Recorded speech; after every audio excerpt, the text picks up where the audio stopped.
దెబ్బకు ఠా దొంగల ముఠా అన్నట్లుగా అనంతపురంలో ఈ డాక్టర్ కాని డాక్టర్, ఈ నకిలీ డాక్టర్లందరూ కూడా ఈ దందా ఏ విధంగా కొనసాగించారనేది ఏపీ 39 టీవీ ఎన్నో కథనాలు ప్రసారాలు చేసింది.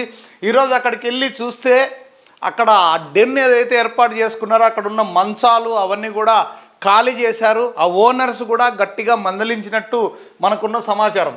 అదేవిధంగా ఈ టార్గెట్ టీ స్టాల్ అవన్నీ ఉండే ఇక్కడ ఖాళీ చేయించారు, ఓనర్లు కూడా గట్టిగా మందలించారంట. ఈ సందర్భంగా నేను ఏం చెప్తున్నానంటే, ఎవరైనా కూడా అనంతపురంలో ఏదో రెంట్ వస్తుంది కదా అని ఎవరికి పడితే వారికి ఇచ్చి మీరు అక్కడ పట్టించుకోకుండా అక్కడ కనీసం అప్పుడప్పుడు వెళ్ళి చూడకోకుండా ఉంటే ఇలాంటి సంఘటనలు వెలుగులోకి వచ్చినప్పుడు ఏదైనా జరగరానిది జరిగి అక్కడ ఏదైనా చనిపోవడమో ఇలాంటివి ఏమైనా జరిగితే ఓనర్స్ కూడా ఇబ్బందికరంగా ఉంటుంది. అందుకని అప్పుడప్పుడు మీరు ఓనర్స్ కూడా చెక్ చేసుకుంటూ ఉండాలా ఇక్కడ ఏం జరుగుతుంది అనేది.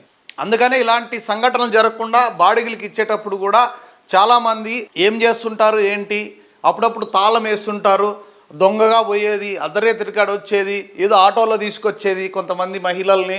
ఈ విధంగా పక్కింటోళ్ళు కావచ్చు, ఓనర్స్ కావచ్చు, కొంచెం గమనించి మాలాంటి వాళ్ళకు సమాచారం ఇస్తే ఇలాంటివి అరికట్టడానికి చాలా ఈజీగా ఉంటుంది. ఎట్లాగూ అధికారులు సరిగా పట్టించుకోరు, మనకు తెలుసు. మరి ఈ సంఘటన జరిగినప్పుడు మరి అధికారులు ఎలాంటి చర్యలు తీసుకున్నారనేది ఇంతవరకు అసలు సమాచారమే లేదు. అక్కడ అధికారులు వెళ్ళింది లేదు. చట్టపరంగా ఏమైనా ఇంత జరిగిన ఇంత పెద్ద ఎత్తున జరిగిన దాన్ని మనం ఏపీ 39 టీవీ బయట పెట్టగలిగితే మరి అధికారులు ఏం చేస్తున్నారు? కనీసం దానిపైన మేము ఈ యాక్షన్ తీసుకున్నాము, ఈ విధంగా ఎంక్వైరీ చేసాము అని కూడా లేదు. మరి ఇలాంటివి ఏం జరిగినా ఇంతే కదా, మరి ఇంకా ఎలాంటి ఘోరాలు జరిగే అవకాశం ఉంది? ఎంతోమంది అమ్మాయిల జీవితాలు పణంగా పెట్టారని అనుకోవచ్చు కదా.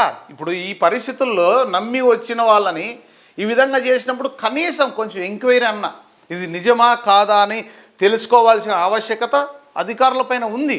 మరి ఎందుకు అధికారులు యాక్షన్ తీసుకోలేదంటే మరి దీనిలో వాళ్ళకు కూడా ఏదైనా భాగం ఉందా అని ప్రజలు అనుకునే అవకాశం ఉంది కదా.